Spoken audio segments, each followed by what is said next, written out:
आज हम बात करेंगे बिजनेस को ब्लड में कैसे उतारा जाए। तो उसके अंदर फर्स्ट टॉपिक जो अपने को ध्यान रखना है तो वेल ऑर्गेनाइजेशन। तो अपने को क्या करना है कि अपना बिजनेस जब भी आप स्टार्ट करते हो तो आपको वेल ऑर्गेनाइजेशन तरीके से स्टार्ट करना है। जैसे कि आपको सुबह में बिजनेस के बारे में सोच रहे हो तो आपको फर्स्ट ये सोचना है कि अपने को बिजनेस स्टार्ट करना है। सपोज कि आपने सोच लिया कि आपको मार्बल और ग्रेनाइट का काम स्टार्ट करना है, तो उसके लिए क्या क्या करना होगा तो उसको बोलते हैं टू डू लिस्ट।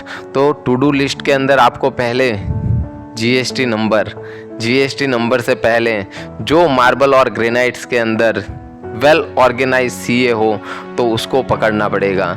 उसको पकड़ने के बाद में आपको उसको डिटेल में समझना पड़ेगा कि मुझे मार्बल ग्रेनाइट का बिजनेस स्टार्ट करना है, तो आपको उसके जीएसटी नंबर के लिए अप्लाई करना पड़ेगा। वो जीएसटी नंबर अप्लाई करने के साथ साथ में आपको एक कितनी बड़ी लैंड चाहिए होगी 10,000 15,000 स्क्वायर फीट की, कि उसके अंदर आपको पता चले कि आप कितना स्टॉक रख सकते हो, आपका स्टॉक यार्ड कितना बड़ा होना चाहिए, आपका डिस्प्ले सेंटर कितना बड़ा होना चाहिए, और वो डिस्प्ले सेंटर के साथ साथ में आपको कैसे एग्जीक्यूटिव चाहिए, कैसी मार्केटिंग टीम चाहिए, कैसी आपको सेल्स टीम चाहिए। तो क्या होगा कि वेल ऑर्गेनाइजेशन तरीके से आप अगर बिजनेस स्टार्ट करोगे तो आपकी बिजनेस बुलंदियों को छूने में टाइम नहीं लगाएगा।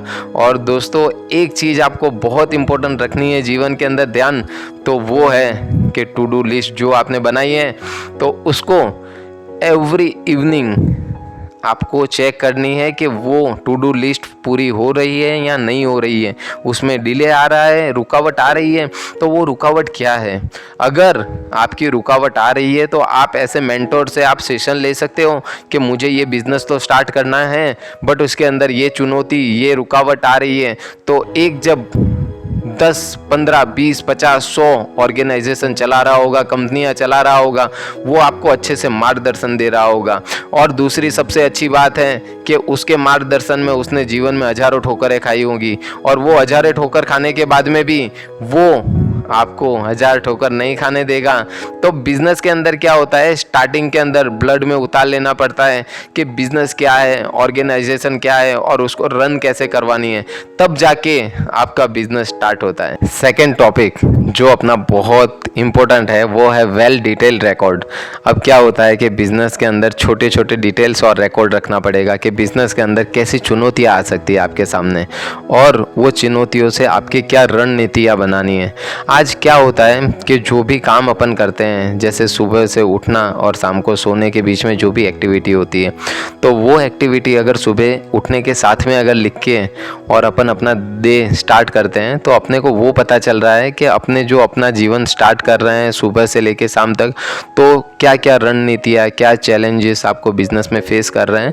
तो कभी भी जीवन के अंदर आपको पीछे मुड़ के देखने का मौका नहीं है।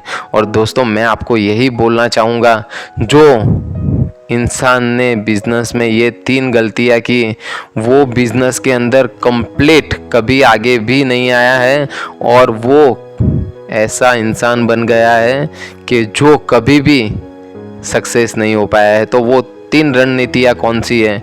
कभी भी बिजनेस में पहला वर्ड ये मस्त बोलो कि कर लेंगे। दोस्तों कर तो रावण भी लेता बट उसने किया नहीं। क्या नहीं किया, जो करना था उसको। बट दोस्तों कर लेंगे ये पहला वर्ड है, तो दोस्तों बिजनेस में कभी भी आपको कर लेंगे नहीं यूज़ करना है। सेकंड वर्ड ये है कि हो जाएगा।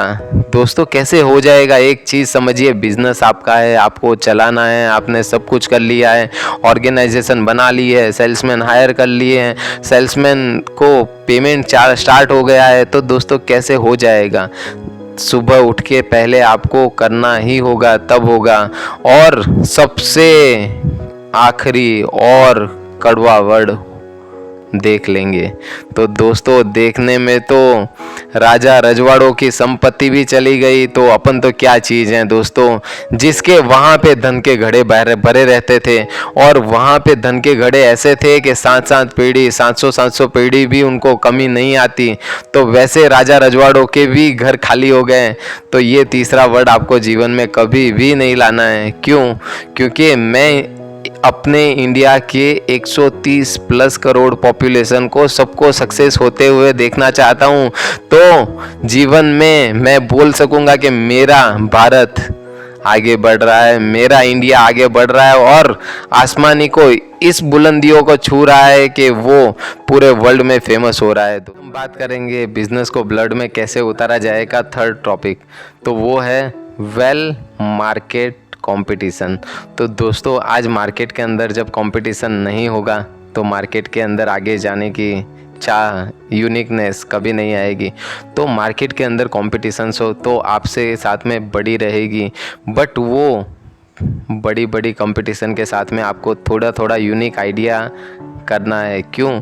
क्योंकि दोस्तों एक चीज़ प्रैक्टिकली समझो कि डायमंड जो बनता है वो कोयले में से ही बनता है। जैसे कोयले के ऊपर हेवी प्रेशर जाता है, उसको घिसा जाता है, उसको पीटा जाता है, तो वैसे ही आपको समझना है कि आप एक ऐसे कोयले हो जिसको निखरना है, उसको डायमंड की तरह चमकना है। तो आज आपके मार्केट के अंदर आपकी शॉप है, अगर शॉप आपकी कपड़ों की है तो आप हमेशा ध्यान रखिए कि कपड़ों के अंदर जो कंपटीशन है तो कपड़ों के अंदर हमेशा कुछ ऐसी चीज़ लेके आइए जो मार्केट में कहीं पे भी उपलब्ध नहीं है। जो चीज़ मार्केट में हर दुकान पे उपलब्ध होगी तो उसके अंदर कंपटीशन आपको ध्यान में रखना पड़ेगा। बट अगर कुछ यूनिकनेस ला रहे हो, जब आप प्रोडक्ट परचेज़ कर रहे हो तो प्रोडक्ट के परचेज़ करने के अंदर ही आपने अगर कैश डिस्काउंट वगैरह ले लिया और अगर मार्केट में कैश डिस्काउंट लेके और 10% की छूट रख दी तो हो सकता है कि आपका बिज़नेस बहुत अच्छे से चल पड़े कि इसके वहाँ पे प्रोडक्ट अच्छी भी है, यूनिक भी है और इसकी प्रोडक्ट में दम भी है। प्रोडक्ट में दम होते हुए भी आप अगर किसी कस्टमर को 10% डिस्काउंट दे रहे हो तो समझो दोस्तों कि आपके बिज़नेस के अंदर लाइन लगेगी और वो लाइन बिज़नेस को आगे बढ़ाने के लिए बहुत ही इम्पोर्टेंट है। एक प्रैक्टिकली एग्जांपल मैं आपको देता हूँ कि आज बिज़नेस के अंदर आपके यूनिकनेस होगी, मार्केट के अंदर 10% का आप जो डिस्काउंट दे रहे हो तो उसकी चर्चा पूरे मार्केट में होगी। आज हर दुकान, हर गली, हर मोहल्ला जो आपके वहाँ पे कस्टमर आ रहा है तो उसको लिफलेट लीजिए कि सर आप अगर किसी को रिफ़र करते हो हमारे वहाँ पे आने का तो हम आपको 10% का आपका रेफरल जो आप किसी को दे रहे हो तो वो डिस्काउंट देंगे और वो डिस्काउंट की ओर पे उसको ऐसा लगेगा कि नहीं मैं किसी को बता रहा हूँ तो 10% का मेरे नाम से डिस्काउंट मिल रहा है, तो उसको भी ऐसा लगेगा भाई अपनी इज्जत हो रही है वहाँ पे। और आज इज्जत का, मान प्रतिष्ठा का हर इंसान भूखा रहता है।